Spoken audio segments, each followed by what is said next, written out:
ꯇꯥꯕꯤꯔꯤꯕ ꯃꯌꯥꯝꯕꯨ ꯆꯦꯅꯦꯜ ꯁꯤꯅ ꯇꯔꯥꯝꯅ ꯑꯣꯛꯆꯔꯤ꯫ ꯉꯁꯤꯁꯨ ꯃꯍꯧꯁꯥꯒꯨꯝ ꯃꯌꯥꯝꯒꯤ ꯑꯋꯥ ꯄꯣꯊꯥꯕꯗ ꯉꯥꯏꯍꯥꯛꯇꯪꯗ ꯑꯣꯏꯔꯕꯁꯨ ꯃꯇꯦꯡ ꯄꯥꯡꯖꯕ ꯑꯣꯏꯅ ꯀ꯭ꯋꯥꯛꯀꯤ ꯁꯦꯕꯣꯛ ꯍꯥꯏꯕ ꯋꯥꯔꯤꯗꯨꯒꯤ ꯑꯅꯤꯁꯨꯕ ꯁꯔꯨꯛ ꯄꯨꯗꯨꯅ ꯂꯥꯛꯆꯔꯤ꯫ ꯋꯥꯔꯤꯁꯤ ꯃꯌꯥꯝ ꯄꯨꯟꯅ ꯑꯃꯨꯛ ꯇꯥꯃꯤꯟꯅꯔꯁꯤ꯫ ꯁꯦꯅꯥꯄꯇꯤ ꯑꯗꯨꯅ ꯃꯕꯨꯡꯉꯣꯒꯤ ꯋꯥꯗꯨ ꯇꯥꯔꯒ ꯃꯃꯤꯠꯇꯒꯤ ꯃꯄꯤ ꯇꯥꯔꯗꯨꯅ ꯅꯤꯡꯊꯧꯕꯨ ꯈꯨꯔꯨꯝꯖꯔꯗꯨꯅ ꯍꯥꯏꯔꯛꯈꯤ, ꯏꯅꯤꯡꯊꯧꯅ ꯃꯟꯇ꯭ꯔꯤ ꯑꯁꯤꯕꯨ ꯆꯤꯡꯅꯕꯤꯕ ꯂꯩꯔꯕꯗꯤ ꯃꯍꯥꯛꯄꯨ ꯀꯔꯤ ꯂꯩꯕ ꯄꯣꯠꯅꯣ? ꯐꯥꯗꯨꯅ ꯀꯩꯁꯨꯝ ꯁꯪꯗ ꯊꯝꯖꯤꯟꯈ꯭ꯔꯒ ꯂꯣꯏꯔꯦ, ꯀꯔꯤꯒꯤꯗꯃꯛꯇ ꯕꯣꯟꯗ ꯂꯦꯡꯕꯤꯒꯗꯧꯔꯤꯕꯅꯣ ꯍꯥꯏꯔꯛꯈꯤ꯫ ꯅꯤꯡꯊꯧꯅ, ꯁꯦꯅꯥꯄꯇꯤ, ꯃꯗꯨ ꯌꯥꯗꯦ, ꯑꯩꯅ ꯃꯥꯒꯤ ꯄꯨꯛꯆꯦꯜ ꯑꯗꯨꯕꯨ ꯈꯪꯕꯒꯤ ꯋꯥꯅꯤ꯫ ꯍꯧꯖꯤꯛꯃꯛꯇꯤ ꯃꯥꯅ ꯑꯩꯒꯤ ꯏꯊꯛꯇ ꯅꯈꯣꯏ ꯃꯌꯥꯝ ꯂꯩꯕꯗꯒꯤ ꯂꯥꯟꯗꯤ ꯍꯧꯕ ꯉꯝꯗꯦ꯫ ꯂꯥꯟ ꯍꯧꯕ ꯅꯠꯇꯅ ꯃꯥꯕꯨ ꯑꯩꯈꯣꯏꯅ ꯆꯤꯡꯅꯩ ꯈꯟꯗꯨꯅ ꯐꯥꯖꯤꯟꯗꯨꯅ ꯊꯝꯂꯨꯔꯕꯗꯤ ꯂꯩꯕꯥꯛꯅ ꯅꯤꯡꯊꯧ ꯑꯩꯕꯨ ꯄꯨꯛꯆꯦꯜ ꯄꯤꯛꯄ ꯅꯤꯡꯊꯧꯅꯤ ꯉꯥꯡꯅꯈꯤꯒꯅꯤ꯫ ꯑꯗꯨꯅ ꯃꯥꯒꯤ ꯃꯔꯥꯟ ꯑꯃꯇꯪ ꯑꯁꯦꯡꯕ ꯂꯥꯛꯈꯤꯒꯅꯤ꯫ ꯃꯇꯝ ꯑꯗꯨꯗ ꯅꯍꯥꯛꯀꯤ ꯅꯊꯧ ꯂꯥꯛꯀꯅꯤ꯫ ꯍꯧꯖꯤꯛꯃꯛꯇꯤ ꯃꯍꯥꯛꯄꯨ ꯑꯩꯈꯣꯏꯅ ꯐꯥꯖꯤꯟꯕ ꯆꯨꯝꯂꯣꯏ ꯍꯥꯏꯔꯛꯈꯤ꯫ ꯁꯦꯅꯥꯄꯇꯤꯅ, ꯏꯅꯤꯡꯊꯧꯒꯤ ꯑꯄꯥꯝꯕ ꯑꯗꯨꯃꯛ ꯄꯥꯡꯊꯣꯛꯄ ꯉꯝꯖꯕ ꯅꯅꯥꯏ ꯁꯦꯅꯥꯄꯇꯤꯗ ꯕꯣꯔ ꯄꯤꯕꯤꯌꯨ ꯍꯥꯏꯅ ꯈꯨꯔꯨꯝꯖꯔꯗꯨꯅ ꯁꯦꯅꯥꯄꯇꯤꯅ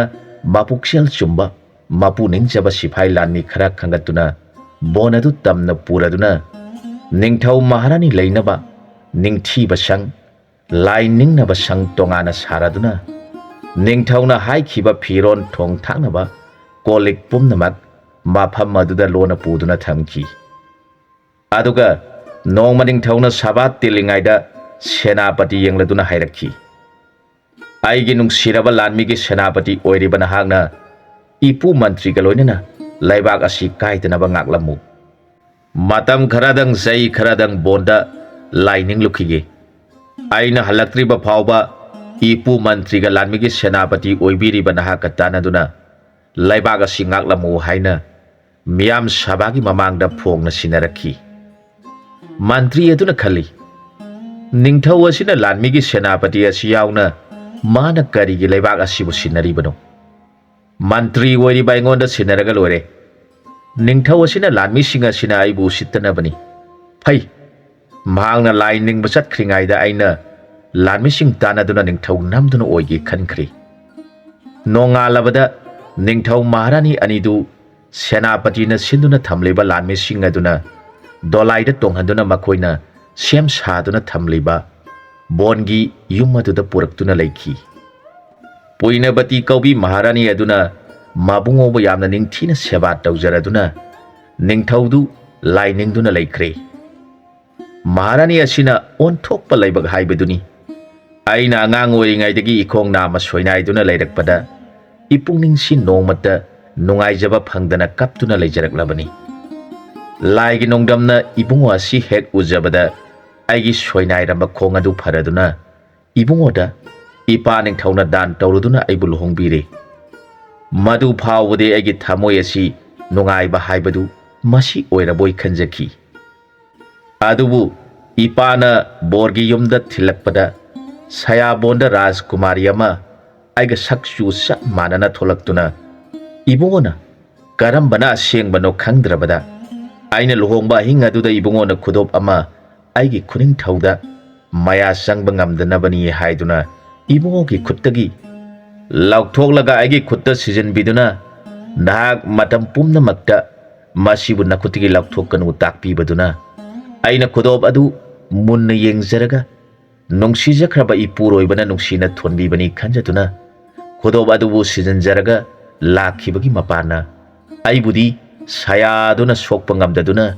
ꯅꯨꯡꯁꯤꯖꯈ꯭ꯔꯕ ꯏꯄꯨꯔꯣꯏꯕ ꯅꯤꯡꯊꯧꯒꯤ ꯃꯤꯠꯇ ꯃꯥꯒꯤ ꯐꯠꯇ꯭ꯔꯕ ꯃꯉꯥꯜ ꯑꯗꯨ ꯌꯩꯈꯤꯗꯨꯅ ꯏꯅꯤꯡꯊꯧꯒꯤ ꯃꯤꯠ ꯑꯅꯤꯃꯛ ꯎꯔꯛꯇ꯭ꯔꯦ꯫ ꯑꯩꯒꯤ ꯂꯥꯏꯕꯛ ꯑꯁꯤ ꯀꯌꯥꯗ ꯊꯤꯅ ꯇꯝꯕꯤꯔꯝꯈ꯭ꯔꯕꯅꯣ! ꯁꯤꯔꯕꯁꯨ ꯏꯄꯨꯔꯣꯏꯕꯒꯤ ꯃꯅꯤꯡ ꯊꯨꯡꯅꯕꯗꯤ ꯍꯣꯠꯅꯖꯕ ꯉꯝꯕꯤ ꯅꯨꯄꯤ ꯍꯥꯏꯕꯗꯨ ꯑꯣꯏꯍꯟꯕꯤꯌꯨ ꯍꯥꯏꯅ ꯃꯃꯥ ꯄꯨꯛꯁꯤ ꯂꯩꯔꯦꯝꯕꯤꯕꯨ ꯂꯥꯞꯅ ꯅꯨꯃꯤꯠ ꯈꯨꯗꯤꯡꯒꯤ ꯈꯨꯔꯨꯝꯖꯔꯛꯈꯤ꯫ ꯑꯁꯨꯝꯅ ꯅꯤꯡꯊꯧ ꯃꯍꯥꯔꯥꯅꯤ ꯑꯅꯤꯃꯛ ꯕꯣꯟ ꯑꯗꯨꯗ ꯂꯥꯏ ꯅꯤꯡꯗꯨꯅ ꯂꯩꯔꯕꯗ ꯁꯌꯥꯕꯣꯟꯗ ꯂꯩꯔꯝꯕ ꯀ꯭ꯋꯥꯛ ꯄꯤꯇꯝꯕꯔꯥ ꯀꯧꯕ ꯃꯇꯩ ꯃꯅꯥꯎ ꯑꯅꯤꯗꯨ ꯃꯈꯣꯏ ꯃꯌꯥꯝꯒꯤ ꯃꯇꯨꯡ ꯏꯟꯗꯨꯅ ꯄꯥꯏꯔꯛꯈꯤ꯫ ꯃꯈꯣꯏ ꯑꯅꯤꯁꯨ ꯅꯤꯡꯊꯧ ꯃꯍꯥꯔꯥꯅꯤ ꯑꯅꯤꯅ ꯂꯩꯔꯤꯕ ꯕꯣꯟ ꯑꯗꯨꯗ ꯑꯃꯨꯛ ꯂꯥꯛꯇꯨꯅ ꯑꯆꯧꯕ ꯎ ꯄꯥꯝꯕꯤ ꯑꯃꯗ makon saraduna Ningthau Maharani tawriba mawng adu yengduna leiki kai khidraba Ningthau Maharani ani adugi matau uraga Kwak ani duna ngangnai Kwak amomna laba adubu yenglaga hairakhi Ibungo lanjadraba Ningthau asi piklingaidagi hauna mahaki mafamda nungaiba haibadu phangjarakri mahana naha oringaida mama Maharani amuk sire sahi khara leiraga mapa Ningthau adu su sire madugi batungda mahak haujik amuk mamit udre masibu karam tawribano aide Ningthau asigi awaba si ujaraga thamoi asi puba ngamjade hairakhi Kwak amomadugi wadu taraga Kwak labaduna hairakhi Ibema nahaksu makhogi mataw asida adumna khanbra aisu nangbu mafam asida puduna laglibasi atay maginati Ningthau asi aikhoi anigi sebok oyu haina tamkiba mahaki mapokta laikibana aina khangduna makhogi laifamda aikhoi su leirurasi haiduna aina nangbu puduna laglibani wadu taraga Kwak amomaduna aigi puroiba sidi pumnamaki wari khangba Kwakni khanjaduna laiki mahakna amu hangjarakhi Ibungo nahakna lairiba mamit udraba Ningthau asigi maramda khandunata matam pumnamakta lairiba sibu kari maramgino Pandit oiraba jukmari punsiraba Kwak aduna magi nungsirabi Kwak amomadubu munna yengjaraga hairakhi Ibema nahakti kaukthoknaboire aikhoi ani lairaklibashi jukmari surabani aikhoi di mapugi thaujaldagi pumnamangna tholakadaba pumnamak khangba ngamduna leirabada nongma numit amada Ibema nahangna aibu yengladuna asumna haikhibadai Ibungo kumsi asidi laibag asi ising isau thoktuna awaba tagadori karam tawgani aikhoi di ising isau adu hantharakpa matamda kari saduna hingadori bano ising sauringai matamdadi asia na pumnamak laija isingda tauduna makhoi aduba aikhoina saduna hingani aduga isingna imai lei thakraba matamdadi mioiba singa sisu ising saukhrabanina thariba mai marong pumnamak laija isingna thumatuna loina sikhiduna saningai thaningai amata leiraroi madugi maramna makhoisu nahan makhai makhoina lemba lukhak sagum singadu hundoktuna madubu aikhoina saduna hinglambani adubu makhoisu phauseng mana masing pumnamak sikhibana yamna tangna sanarakhigani aduna lukhak sagum sagadabasu saba phanglaroi madugi khallubada aidi yamna wajai haina nangna haikhibadu kaurabra matam khara lairaba matungda nong yamna taraktuna laibag asi laija isingna pathoktuna mioibana thariba mana masing saba yaba pumnamak loina sikhrabada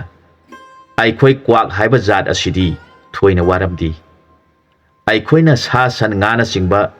asiba singa laija thakta tauribadu saduna nungaina hingi lairiba Kwak mayam adunadi khangdabanina matam pumnamakta adum tawduna leigedaba mali aduna makhoina khali aikhoi khudingmak chaba thakpa marang kaire khanduna Kwak pumnamakna laija thakta tauriba apumba singa du chaduna nungaina haraunaduna leire aikhoi mayamna khombagi khonjelna ninba duda taibang miyoiba singa duna yamna sauninglami makhoina khanai makhoi asibu karamba jibano makhoi mayamgi khongbagi maninna laifam safam khangdri aduga makhoi mayam tinduna khonglabadi akibasu poi adugi sumathakta asiana su toina thoi makhoigi jada si leiminabada nungaitri makhoibu matau karam tawraga laibag asidagi tanthokhigadagi khannarakli asomna lairaklaba matungda chauramba laija isingdu nongma nongmagi laija imai leitharaktuna ising mayeng takhre taibang miyoiba sing pomnamak chaba thakpa yamna wanarakhi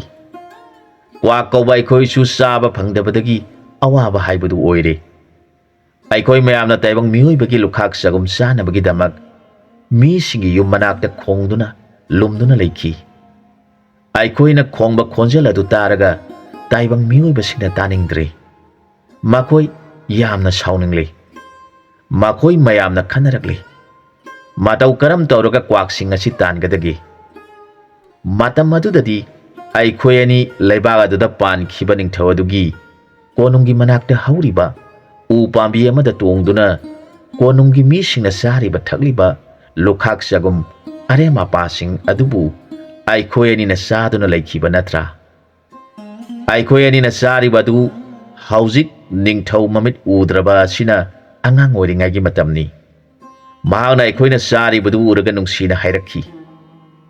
"ꯅꯈꯣꯏ ꯑꯅꯤꯗꯤ ꯀꯔꯤ ꯑꯃꯠꯇ ꯆꯥꯕ ꯐꯪꯗ꯭ꯔꯕ꯭ꯔꯥ? ꯅꯈꯣꯏ ꯑꯅꯤꯃꯛ ꯅꯨꯃꯤꯠ ꯈꯨꯗꯤꯡꯒꯤ ꯃꯐꯝ ꯑꯁꯤꯗ ꯄꯥꯏꯔꯛꯎ꯫ ꯑꯩꯅ ꯅꯈꯣꯏ ꯑꯅꯤꯒꯤ ꯆꯥꯅꯕ ꯑꯩꯅ ꯆꯥꯒꯗꯕ ꯑꯗꯨꯒꯤ ꯇꯪꯈꯥꯏ ꯑꯃ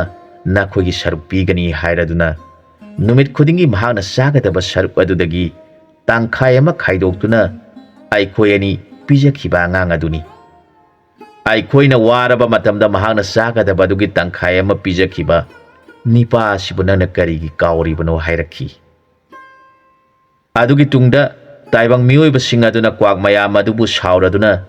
ꯃꯈꯣꯏ ꯃꯌꯥꯝ ꯋꯥ ꯈꯟꯅꯗꯨꯅ ꯀ꯭ꯋꯥꯛ ꯇꯥꯅꯕ ꯋꯥꯔꯦꯞ ꯂꯧꯈ꯭ꯔꯦ꯫ ꯃꯈꯣꯏ ꯈꯨꯗꯤꯡꯃꯛꯅ ꯂꯤꯔꯨꯡ ꯇꯦꯟ ꯁꯥꯔꯗꯨꯅ ꯃꯦꯔꯥ ꯊꯥꯗ ꯀ꯭ꯋꯥꯛ ꯇꯥꯟꯕ ꯍꯧꯈꯤ꯫ ꯃꯤꯌꯥꯝꯅ ꯀ꯭ꯋꯥꯛ ꯄꯨꯝꯅꯃꯛꯄꯨ ꯇꯦꯟ ꯀꯥꯞꯇꯨꯅ ꯇꯥꯟꯅꯔꯛꯂꯕꯗ ꯀ꯭ꯋꯥꯛ ꯄꯨꯝꯅꯃꯛ ꯂꯩꯐꯝ ꯈꯪꯗꯅ ꯄꯥꯏꯗꯨꯅ ꯆꯠꯅꯔꯛꯂꯕ ꯃꯇꯝ ꯑꯗꯨꯗ ꯅꯤꯡꯊꯧ ꯑꯁꯤꯅ ꯑꯩꯈꯣꯏ ꯑꯅꯤꯕꯨ ꯃꯤꯌꯥꯝ ꯎꯗꯅꯕ ꯂꯣꯠꯇꯨꯅ ꯑꯩꯈꯣꯏ ꯑꯅꯤꯒꯤ ꯆꯥꯅꯕ ꯆꯤꯟꯖꯥꯛ ꯊꯥꯔꯗꯨꯅ ꯄꯤꯖꯗꯨꯅ ꯊꯝꯈꯤꯕ ꯅꯠꯇ꯭ꯔꯥ? ꯃꯍꯥꯛꯅ ꯑꯉꯥꯡ ꯑꯣꯏꯅ ꯖꯤꯕꯁꯤꯡꯕꯨ ꯅꯨꯡꯁꯤꯕꯤꯕ ꯃꯇꯧ ꯑꯗꯨ ꯎꯖꯔꯒ ꯑꯩꯈꯣꯏ ꯑꯅꯤꯅ ꯃꯤꯠꯇꯒꯤ ꯄꯤ ꯇꯥꯔꯗꯨꯅ ꯂꯩꯈꯤꯕꯅꯤ꯫ ꯃꯍꯥꯛꯅ ꯑꯩꯈꯣꯏ ꯑꯅꯤꯕꯨ ꯃꯇꯝ ꯁꯥꯡꯅ ꯂꯣꯠꯇꯨꯅ ꯊꯝꯕꯤꯔꯕ ꯃꯇꯨꯡꯗ ꯅꯣꯡꯃ ꯃꯥꯕꯨ ꯄꯣꯛꯄ ꯅꯤꯡꯊꯧ ꯑꯗꯨꯅ ꯃꯆꯥꯅ ꯑꯩꯈꯣꯏ ꯑꯅꯤꯒꯤ ꯆꯥꯅꯕ ꯆꯥꯛ ꯊꯥꯔꯗꯨꯅ ꯄꯤꯖꯔꯤꯉꯩꯗ ꯊꯦꯡꯅꯔꯕꯗ ꯃꯄꯥ ꯅꯤꯡꯊꯧ ꯑꯗꯨꯅ ꯃꯍꯥꯛꯄꯨ ꯌꯦꯡꯂꯗꯨꯅ, "ꯏꯕꯨꯡꯉꯣ, ꯅꯍꯥꯛꯅ ꯂꯩꯕꯥꯛ ꯃꯤꯌꯥꯝ ꯆꯪꯗꯨꯅ ꯀ꯭ꯋꯥꯛ ꯃꯌꯥꯝ ꯂꯩꯕꯁꯤ ꯅꯨꯡꯉꯥꯏꯇ꯭ꯔꯦ ꯍꯥꯏꯗꯨꯅ ꯀ꯭ꯋꯥꯛ ꯄꯨꯝꯅꯃꯛꯄꯨ ꯑꯎꯕ ꯃꯈꯩ ꯃꯈꯨꯠꯇ ꯂꯤꯔꯨꯡ ꯇꯦꯟ ꯄꯥꯏꯗꯨꯅ ꯀꯥꯞꯇꯨꯅ ꯍꯥꯠꯂꯤ꯫ ꯑꯗꯨꯒ ꯄꯥꯏꯈꯤꯕꯁꯤꯡ ꯑꯗꯨꯕꯨꯅ ꯇꯥꯟꯅꯗꯨꯅ ꯇꯦꯟ ꯀꯥꯞꯄꯤ꯫ ꯑꯗꯨꯒ ꯅꯍꯥꯛꯅ ꯀꯔꯤ ꯃꯔꯝ ꯂꯩꯗꯨꯅ ꯀ꯭ꯋꯥꯛ ꯑꯅꯤꯁꯤꯕꯨ ꯂꯣꯠꯇꯨꯅ ꯃꯆꯤꯟꯖꯥꯛ ꯍꯨꯜꯂꯤꯕꯅꯣ?" ꯍꯪꯂꯛꯈꯤ꯫ ꯃꯄꯥ ꯅꯤꯡꯊꯧꯒꯤ ꯋꯥꯗꯨ ꯇꯥꯔꯒ ꯃꯍꯥꯛꯅ, "ꯄꯥꯕꯨꯡ ꯃꯍꯥꯔꯥꯖ, ꯑꯩꯍꯥꯛꯇꯤ ꯖꯤꯕ ꯄꯨꯝꯅꯃꯛꯁꯤ ꯂꯣꯏꯅ ꯅꯨꯡꯁꯤ꯫ ꯂꯩꯕꯥꯛꯀꯤ ꯃꯤꯌꯥꯝꯅ ꯃꯈꯣꯏꯕꯨ ꯐꯠꯇꯦ ꯈꯟꯗꯨꯅ ꯃꯈꯣꯏꯕꯨ ꯊꯦꯡꯅꯈꯤꯕ ꯊꯣꯛꯂꯕꯗꯤ ꯁꯣꯏꯗꯅ ꯍꯥꯠꯄꯤꯈꯤꯕ ꯇꯥꯔꯦ ꯈꯟꯖꯗꯨꯅ ꯅꯆꯥꯅ ꯃꯈꯣꯏ ꯑꯅꯤꯁꯤꯕꯨ ꯃꯆꯤꯟꯖꯥꯛ ꯍꯨꯟꯕꯤꯗꯨꯅ ꯊꯝꯖꯔꯤꯕꯅꯤ" ꯍꯥꯏꯔꯛꯈꯤ꯫ ꯃꯆꯥꯒꯤ ꯖꯤꯕꯕꯨ ꯅꯨꯡꯁꯤꯕꯤꯕ ꯋꯥꯍꯩꯁꯤꯡ ꯑꯗꯨ ꯇꯥꯔꯒ ꯃꯄꯥ ꯅꯤꯡꯊꯧ ꯑꯗꯨꯅ ꯃꯆꯥ ꯌꯦꯡꯂꯗꯨꯅ ꯍꯥꯏꯔꯛꯈꯤ,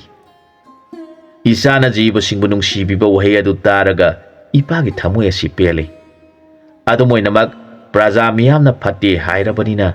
ꯅꯪꯅ ꯂꯨꯅ ꯇꯧꯖꯔꯤꯕ ꯀ꯭ꯋꯥꯛ ꯑꯅꯤ ꯑꯁꯤ ꯍꯌꯦꯡ ꯅꯣꯡ ꯍꯦꯛ ꯉꯥꯟꯕꯒ ꯇꯥꯏꯕꯪ ꯃꯤꯑꯣꯏꯕ ꯀꯅꯥ ꯈꯪꯗ꯭ꯔꯤꯉꯩꯗ ꯅꯍꯥꯛꯅ ꯃꯈꯣꯏꯕꯨ ꯃꯆꯤꯟꯖꯥꯛ ꯄꯤꯖꯔꯒ ꯄꯥꯏꯍꯟꯈ꯭ꯔꯣ꯫ ꯃꯤꯌꯥꯝꯅ ꯈꯟꯈ꯭ꯔꯕꯗꯤ ꯅꯤꯡꯊꯧ ꯑꯩꯕꯨ ꯑꯣꯏꯗꯕ ꯉꯥꯡꯕ, ꯃꯤꯌꯥꯝꯗ ꯅꯝꯊꯥꯛ ꯇꯧꯕ ꯃꯤꯁꯛ ꯑꯃꯒꯨꯝ ꯈꯟꯈꯤꯒꯅꯤ." ꯑꯁꯨꯝ ꯍꯥꯏꯔꯒ ꯅꯤꯡꯊꯧ ꯑꯗꯨꯅ ꯑꯩꯈꯣꯏ ꯑꯅꯤꯕꯨ ꯌꯦꯡꯖꯔꯒ, "ꯅꯈꯣꯏ ꯑꯅꯤꯃꯛ ꯑꯩꯅ ꯍꯥꯏꯔꯤꯕ ꯑꯁꯤꯗ ꯅꯨꯡꯉꯥꯏꯇꯕ ꯂꯩꯒꯅꯨ꯫ ꯏꯆꯥꯅ ꯅꯈꯣꯏ ꯑꯅꯤꯕꯨ ꯅꯨꯡꯁꯤꯕꯗꯒꯤ ꯉꯁꯤ ꯐꯥꯎꯕ ꯂꯣꯠꯇꯨꯅ ꯂꯩꯔꯝꯂꯦ꯫ ꯑꯗꯨꯕꯨ ꯑꯩꯅ ꯅꯈꯣꯏ ꯑꯍꯨꯝꯒꯤ ꯅꯨꯡꯁꯤꯖꯕ ꯃꯇꯧ ꯑꯁꯤꯕꯨꯗꯤ ꯑꯩꯅ ꯊꯥꯒꯠꯂꯤ꯫ ꯑꯗꯨꯝ ꯑꯣꯏꯅꯃꯛ ꯅꯈꯣꯏꯅꯁꯨ ꯈꯪꯂꯤꯕꯅꯤ,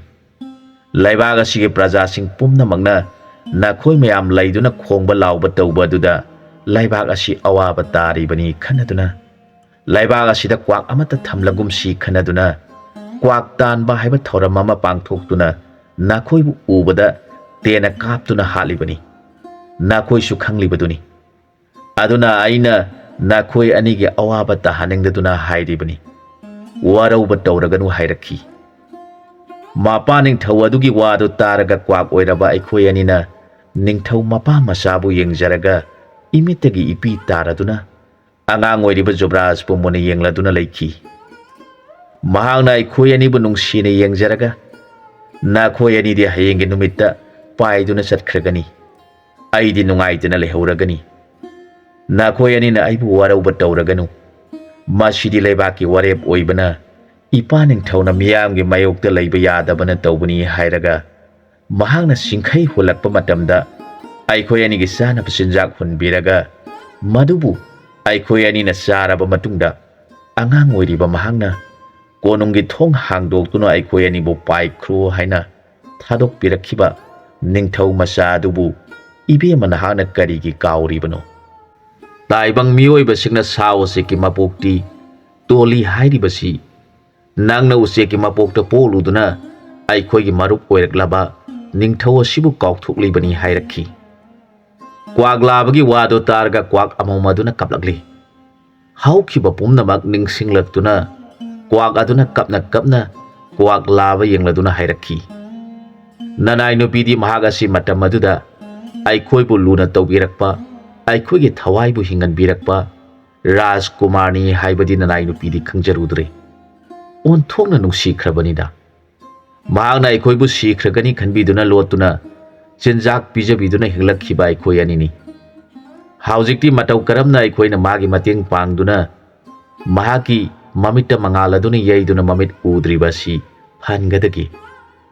इबुंगोना वखल तौबियु महाग हाउजिक ममिट उदबा सिना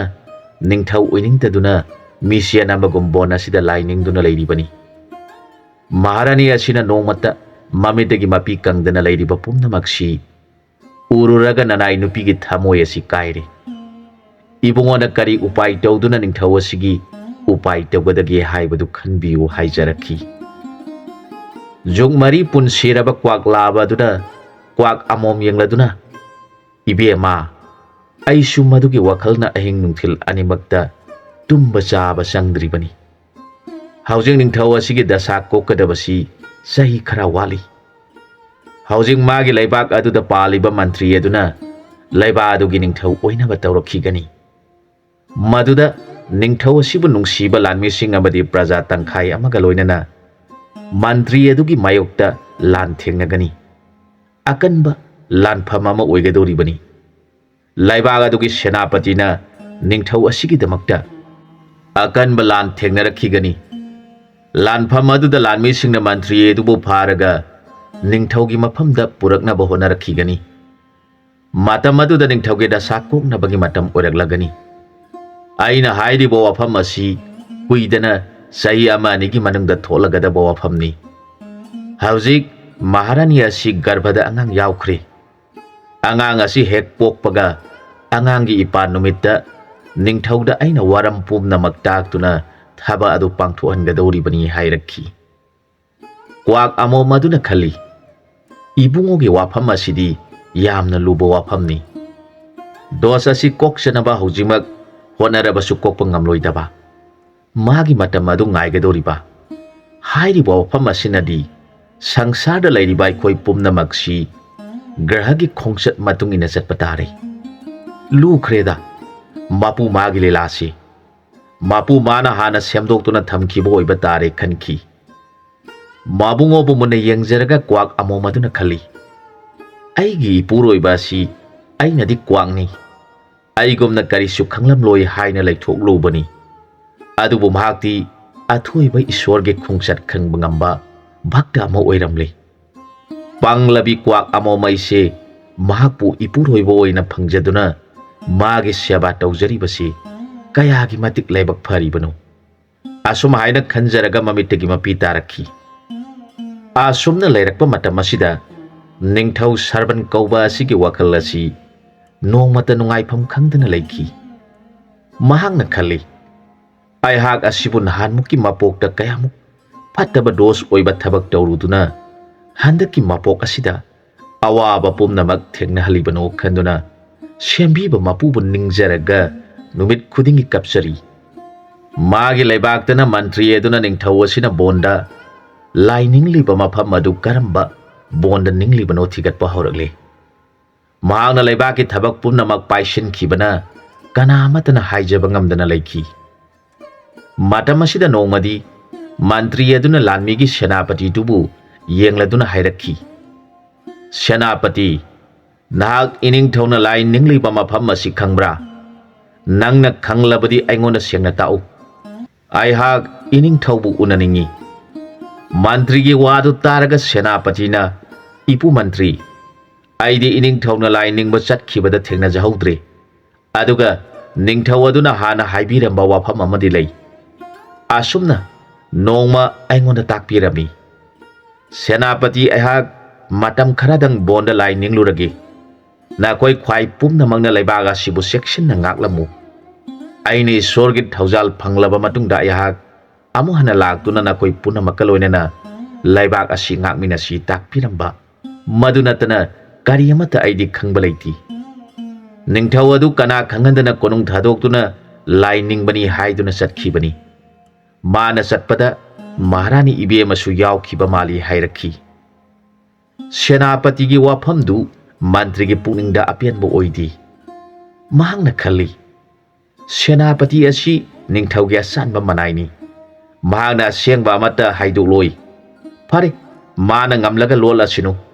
ꯑꯩꯅ ꯂꯩꯔꯤꯕ ꯂꯥꯟꯃꯤꯁꯤꯡ ꯑꯁꯤ ꯁꯅꯥ ꯂꯨꯄꯥ ꯄꯥꯝꯕꯁꯤꯡꯗ ꯁꯅꯥ ꯂꯨꯄꯥ ꯄꯤꯒꯅꯤ ꯐꯝ ꯄꯥꯝꯕꯁꯤꯡꯗ ꯐꯝ ꯑꯆꯧꯕ ꯄꯤꯒꯅꯤ ꯍꯥꯏꯗꯨꯅ ꯊꯦꯝꯂꯒ ꯑꯩꯒꯤ ꯃꯤꯁꯪ ꯌꯥꯝꯂꯕ ꯃꯇꯝꯗ ꯁꯦꯅꯥꯄꯇꯤꯕꯨ ꯅꯝꯗꯨꯅ ꯐꯥꯔꯒ ꯗꯟꯗꯤ ꯇꯧꯕ ꯅꯠꯇ꯭ꯔꯒ ꯑꯩꯅ ꯁꯦꯝꯒꯠꯀꯗꯧꯔꯤꯕ ꯂꯥꯟꯃꯤꯁꯤꯡ ꯑꯗꯨꯒ ꯂꯣꯏꯅꯅ ꯀꯣꯅꯨꯡ ꯆꯪꯗꯨꯅ ꯑꯩꯅ ꯅꯤꯡꯊꯧ ꯑꯣꯏꯔꯦ ꯍꯥꯏꯅ ꯂꯥꯎꯊꯣꯛꯄꯅ ꯐꯒꯗ꯭ꯔꯥ ꯍꯥꯏꯅ ꯋꯥꯈꯜ ꯑꯅꯤ ꯊꯣꯛꯅ ꯈꯟꯗꯨꯅ ꯂꯩꯈꯤ ꯃꯟꯇ꯭ꯔꯤ ꯑꯁꯤꯅ ꯁꯦꯅꯥꯄꯇꯤꯅ ꯆꯠꯂꯤꯕ ꯊꯕꯛ ꯈꯨꯗꯤꯡꯃꯛꯇ ꯌꯥꯝꯅ ꯆꯦꯛꯁꯤꯟꯅ ꯊꯤꯖꯤꯟꯕ ꯍꯧꯔꯛꯂꯦ ꯃꯁꯤ ꯄꯨꯝꯅꯃꯛꯁꯤ ꯁꯦꯅꯥꯄꯇꯤ ꯑꯗꯨꯅ ꯂꯣꯏꯅꯃꯛ ꯈꯪꯉꯤ ꯃꯍꯥꯛꯅ ꯅꯤꯡꯊꯧ ꯃꯍꯥꯔꯥꯅꯤ ꯑꯅꯤꯒꯤ ꯆꯥꯅꯕꯗꯨ ꯂꯥꯟꯃꯤꯒꯤ ꯆꯥꯅꯕ ꯄꯤꯔꯛꯄ ꯑꯗꯨꯗꯒꯤ ꯈꯥꯏꯗꯣꯛꯇꯨꯅ ꯄꯤꯔꯤ ꯅꯤꯡꯊꯧꯒꯤ ꯂꯥꯏꯐꯝ ꯑꯁꯦꯡꯕ ꯈꯪꯕ ꯉꯝꯗ꯭ꯔꯕ ꯃꯟꯇ꯭ꯔꯤ ꯑꯗꯨꯅ ꯈꯜꯂꯤ ꯑꯩꯅ ꯑꯁꯨꯝꯅ ꯂꯩꯊꯣꯛꯄꯁꯤ ꯆꯨꯝꯂꯣꯏ ꯑꯗꯨꯅ ꯑꯩꯅ ꯑꯔꯣꯟꯕꯗ ꯁꯦꯝꯒꯠꯂꯤꯕ ꯂꯥꯟꯃꯤꯁꯤꯡ ꯑꯁꯤꯒ ꯅꯤꯡꯊꯧꯒꯤ ꯂꯩꯔꯝꯂꯤꯕ ꯂꯥꯟꯃꯤꯁꯤꯡꯒꯤ ꯃꯅꯨꯡꯗꯒꯤ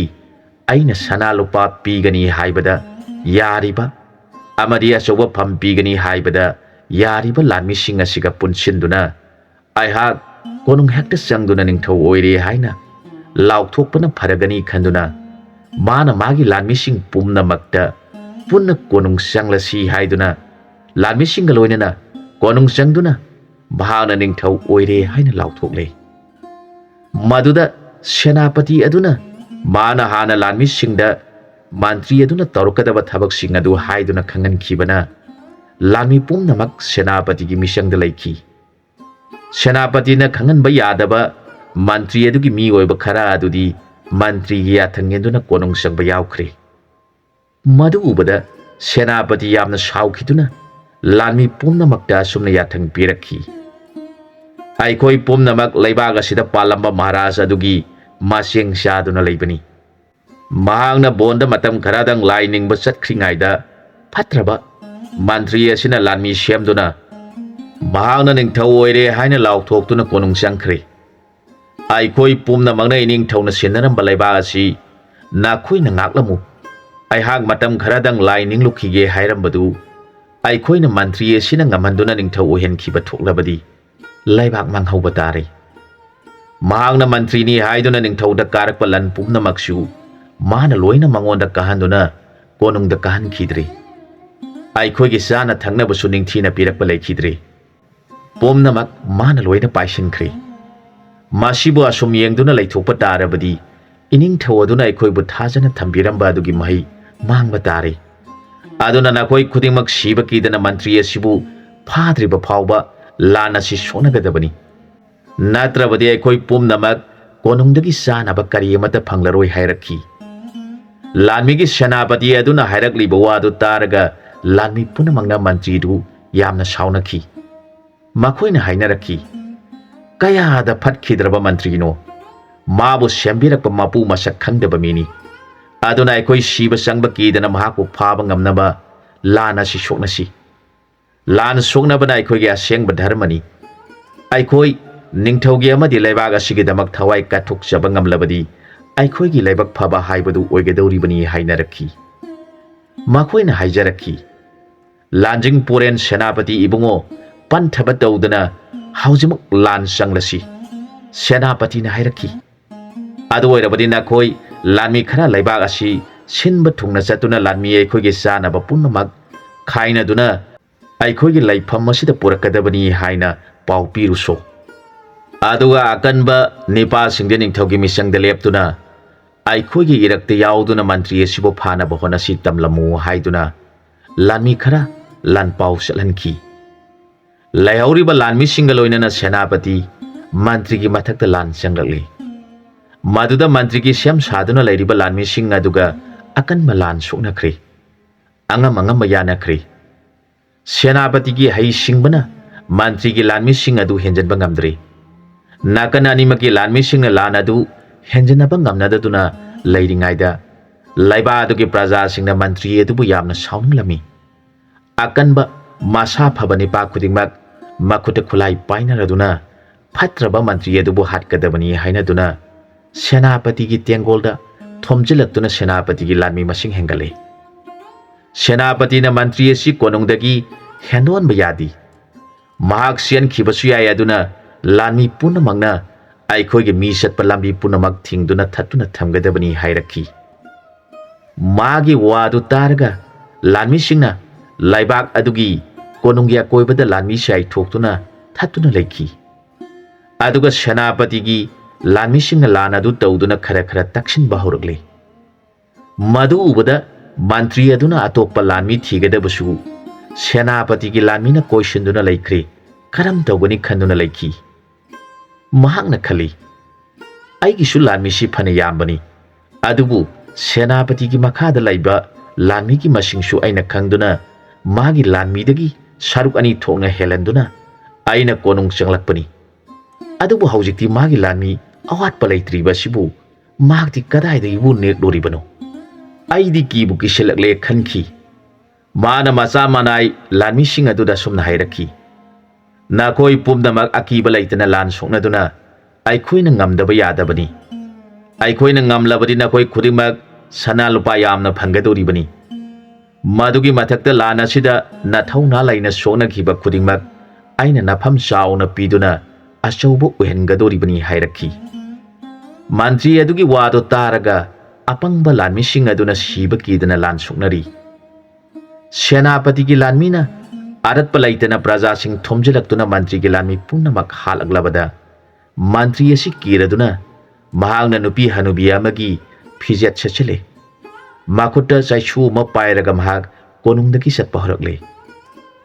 maduda lanmi sing aduna mahakpu nupi ahan oida oiraboi ningduna karisu haidana salhanki mahak magi mayumda amuk changduna leiba yadabadagi maraibak thadoktuna bonda chatki matang aswaida wari sigi ani suba saruk loisinjare ahum suba sarukta mayamga pun hamuk thengna minarasi